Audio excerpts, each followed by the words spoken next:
10ാം ക്ലാസ്സിലെ മക്കളുമാരെ, the way to success എന്ന ചാനലിലേക്ക് ഏവർക്കും സ്വാഗതം. ഒന്നാമത്തെ ചാപ്റ്റർ 10ാം ക്ലാസ്സിന്റെ ഒന്നാമത്തെ ചാപ്റ്റർ ശബ്ദവുമായിട്ട് ബന്ധപ്പെട്ട ഒരു വീഡിയോ ഞാൻ ചെയ്തിരുന്നു. ആദ്യമായിട്ട് കാണുന്നവർ സബ്സ്ക്രൈബ് ചെയ്യണം, ഷെയർ ചെയ്യണം, ലൈക്ക് ചെയ്യണം. അതെല്ലാം നിങ്ങൾക്കറിയാവുന്ന കാര്യങ്ങളാണ്. ടെസ്റ്റ് വായിക്കണം.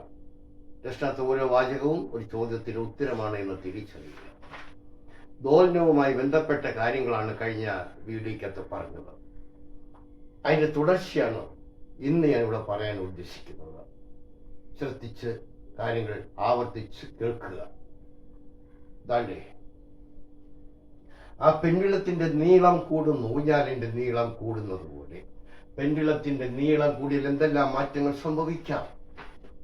വലിയ ഊഞ്ഞാലാണെങ്കിൽ ഒരുപാട് ദൂരം പോകും, ആയത് കൂടും, പീരീഡ് കൂടും, പക്ഷേ ആവൃത്തി കുറയും. ദാണ്ടേ, ആയത് കൂടുന്നു, പീരീഡ് കൂടുന്നു, ആവൃത്തി കുറയുന്നു. അപ്പൊ നീളം കുറഞ്ഞാലോ? നേരെ തിരിച്ച. നീളം കുറയുമ്പോൾ ആയത് കുറയും, ദാ പോയി ദേ വന്നു. പീരീഡ് കുറയും, പക്ഷേ ആവൃത്തി കൂടും, ഫ്രീക്വൻസി കൂടും. ഈ 3 പോയിന്റ് ഓർത്ത് വെച്ചേക്കുക. ഇനി പേജ് നമ്പർ 12 2 ചോദ്യങ്ങൾ പ്രോബ്ലം ഉണ്ട്. അത് നമ്മൾക്കൊന്ന് നോക്കിക്കളയാം. ദാണ്ടി, ആവൃത്തി 1 ഹെർട്സ് തരുന്നു, പീരീഡ് എത്രയെന്നാണ് ചോദ്യം. ആവൃത്തി തിരിച്ചിട്ടാൽ പീരീഡ് ആകുമല്ലോ, കഴിഞ്ഞ വീഡിയോക്കകത്ത് കിടപ്പുണ്ടല്ലോ. ആവൃത്തി തിരിച്ചിട്ടാൽ പീരീഡ് ആവും. അപ്പൊ period is equal to 1/f 1/1 equal to 1 second ആണ് പീരീഡ്. ഇനി അടുത്ത ചോദ്യം ഇതാണ്. പീരീഡ് തന്നിരിക്കുന്നു, ഫ്രീക്വൻസി എത്ര, ആവൃത്തി എത്ര? പീരീഡ് 0.5 സെക്കൻഡാണ്. അത് ഒരു ദോലനത്തിനെടുക്കുന്ന സമയമാണ്. n is equal to 0.5 second. എങ്കിൽ f is equal to 1/t 1/0.5. ദശാംശമൊക്കെ മാറ്റുന്നു, is equal to 2 hertz frequency കിട്ടി. ഇനി എല്ലാ വസ്തുക്കളും കമ്പനം ചെയ്യും, ശബ്ദവും ഉണ്ടാകും. ആ സ്വാഭാവികമായ ഒരു ആവൃത്തി വേണം, നാച്ചുറൽ ഫ്രീക്വൻസി എന്ന് പറയുന്നതാണ്. പേജ് നമ്പർ 10 കിടപ്പുണ്ട്. ഡെഫിനിഷൻ ടെസ്റ്റിനകത്ത് നിന്ന് തന്നെ ഉള്ളതായിരിക്കണം കേട്ടോ. സ്വന്തം ഡെഫിനിഷൻ ഒന്നും എഴുതി വെക്കരുതോ. മാർക്കും പോകും, വാല്യൂവും പോകും കേട്ടോ. മാർക്ക് പോകും, വാല്യൂ പോയിന്റും കുറയും. അതുകൊണ്ട് ടെസ്റ്റിനകത്ത് നിന്നുള്ള ഡെഫിനിഷനുകൾ വളരെ ശ്രദ്ധിച്ച് പഠിച്ച് അത് തന്നെ എഴുതണം. ഈ സ്വാഭാവിക ആവൃത്തിയെ, നാച്ചുറൽ ഫ്രീക്വൻസിയെ സ്വാധീനിക്കുന്ന ഘടകങ്ങൾ ഏതൊക്കെയെന്നാണ്. ആ വസ്തുവിന്റെ നീളം, ആ വസ്തുവിന്റെ കനം, വസ്തുവിന്റെ സ്വഭാവം. എല്ലാം വസ്തുവും നല്ലല്ലോ, അലുമിനിയം വേറെ, ഇരുമ്പ് വേറെ, കണ്ട അങ്ങനെ ആ നേച്ചർ ഓഫ് ദി ഓബ്ജക്റ്റ്. പിന്നെ എലാസ്റ്റിസിറ്റി ഉണ്ട്, വലിയ ബലം, അങ്ങനെ 4 ഘടകങ്ങൾ എഴുതി വെച്ചിട്ടുണ്ട്. പേജ് നമ്പർ 19 കിടപ്പുണ്ട്. സ്വാഭാവിക ആവൃത്തിയെ സ്വാധീനിക്കുന്ന ഘടകങ്ങൾ അതൊക്കെയാണ്. ഇതൊക്കെ തിരിച്ചും മറിച്ചും ഒക്കെ വരാം. ഇനി ഒരു പരീക്ഷണമാണ് നമ്മളിവിടെ ചെയ്യുന്നത്. ഒരു മേശയുണ്ട്. മേശയ്ക്ക് സ്വാഭാവിക ആവൃത്തി 300 ഹെർട്സ് ഞാനിവിടെ തൽക്കാലത്തേക്ക് പറയുന്നു. 512 ഹെർട്സ് ആവൃത്തിയുള്ള ഒരു ട്യൂണിംഗ് ഫോർക്ക് ലോഹനിർമ്മിതമാണ്. അത് കമ്പനി ചെയ്യിപ്പിക്കുന്നു. റബ്ബർ വടി കൊണ്ടേ തട്ടാവൂ, ഇല്ലെങ്കിൽ അത് പൊട്ടിപ്പോകും. അത് ഉത്തേജിപ്പിച്ച excite tuning fork 512 hertz. The stem, അതിന്റെ ചുവട് ഭാഗം, is pressed on the surface of the table. ടേബിളിന്റെ പുറത്ത് വെച്ചു. The sound is heard loudly. ശബ്ദം ഉച്ചത്തിൽ കേൾക്കുകയാണ്. ഇതിന് കാരണം എന്താണ് എന്ന് നമ്മൾ കണ്ടെത്തിയിട്ട് ഉത്തരത്തിലേക്ക് പോകാം. ഇതിന് കാരണം കമ്പനി ചെയ്യുന്നതാരാ? Tuning fork. കമ്പനത്തിന് വിജയമാകുന്നതാരാ? മേശയുടെ പ്രതലം. അപ്പൊ കമ്പനം ചെയ്യുന്ന ഒരു വസ്തുവിന്റെ ഇൻഫ്ലുവൻസ് മൂലം, സ്വാധീനം മൂലം മറ്റൊരു വസ്തു കമ്പനം ചെയ്യുന്നു. അതാണ് പ്രണോദിത കമ്പനം, forced vibration. Page number 11 definition കിടപ്പുണ്ട്, കാണാതെ പഠിച്ചിരിക്കണം.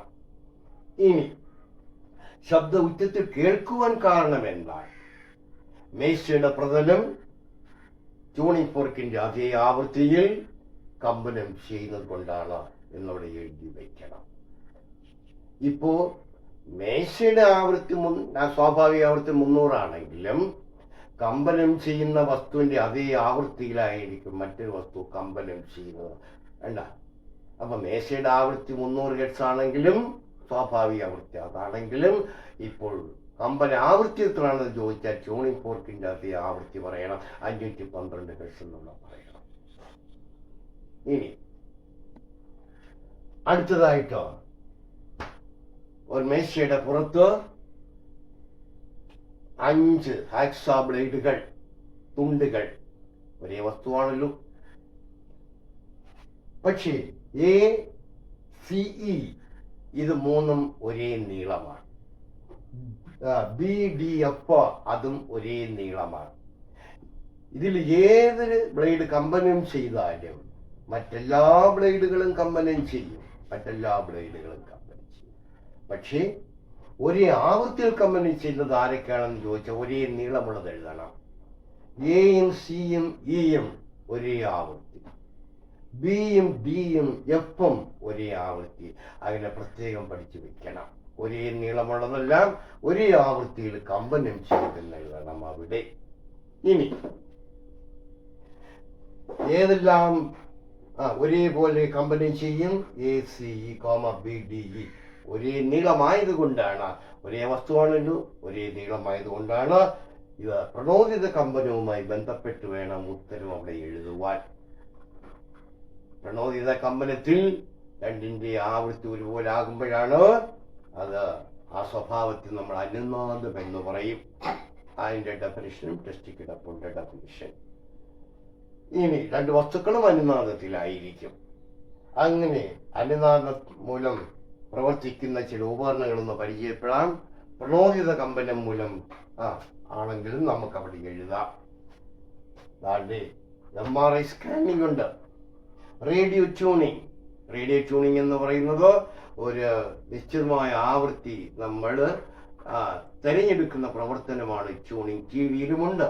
TV ചാനൽ എന്ന് പറയുന്നത് ഏഷ്യാനെറ്റ് എന്നൊന്നല്ല, ഏഷ്യാനെറ്റ് ഒരു ചാനലിന്റെ പേരാണ്. അവര് ഒരു നിശ്ചിതമായ ഫ്രീക്വൻസി ഉണ്ട്. ആ നിശ്ചിതമായ ഫ്രീക്വൻസിയാണ് ചാനൽ എന്ന് പറയുന്നത്. ഏഷ്യാനെറ്റിന് ഒരു നിശ്ചിതമായ ഫ്രീക്വൻസി കാണും, അമൃത TVക്ക് അങ്ങനെയൊക്കെ നിശ്ചിതമായ ഒരു ആവൃത്തി ഉണ്ടായിരിക്കും. അതാണ് നമ്മൾ ട്യൂൺ ചെയ്തെടുക്കുന്നത്. റേഡിയോ ട്യൂണിംഗ് ഉണ്ട്, MRI സ്കാനിങ്, സംഗീത ഉപകരണങ്ങളായ ബ്യൂകളുണ്ട്, നാദസ്വരമുണ്ട്, ഇതൊക്കെ അനുനാദം മൂലം പ്രവർത്തിക്കുന്നതാണ്, പ്രണോദിത കമ്പനം മൂലം പ്രവർത്തിക്കുന്നതാണ് എന്നൊക്കെ നമ്മൾ അവിടെ തിരിച്ചറിയണം. ഇനി സ്റ്റെതോസ്കോപ്പ് അറിയാമല്ലോ, ഇതെല്ലാം ടെസ്റ്റിനകത്ത് കിടക്കുന്ന ഉദാഹരണങ്ങളാണ്. ഇവിടെ മുതലുള്ള കാര്യങ്ങൾ ടെസ്റ്റ് വായിക്കണം, വായിച്ചു പഠിക്കണം. വീണ്ടും നമ്മൾ കാണും. കണ്ടുമുട്ടുന്നത് വരെ എല്ലാവർക്കും നന്മകൾ നേരുന്നു. ഞാനും എൻ്റെ ചാനലും നിങ്ങളോടൊപ്പം ഉണ്ടാകും. സ്കൂൾ തുറക്കാറായല്ലോ, മെയ് മാസം ആയിക്കഴിഞ്ഞു. 10ാം ക്ലാസ്സിന് നേരത്തേക്ക് ക്ലാസ് ചിലപ്പോൾ തുടങ്ങിയെന്ന് വരാം. Okay, bye bye. See you in the next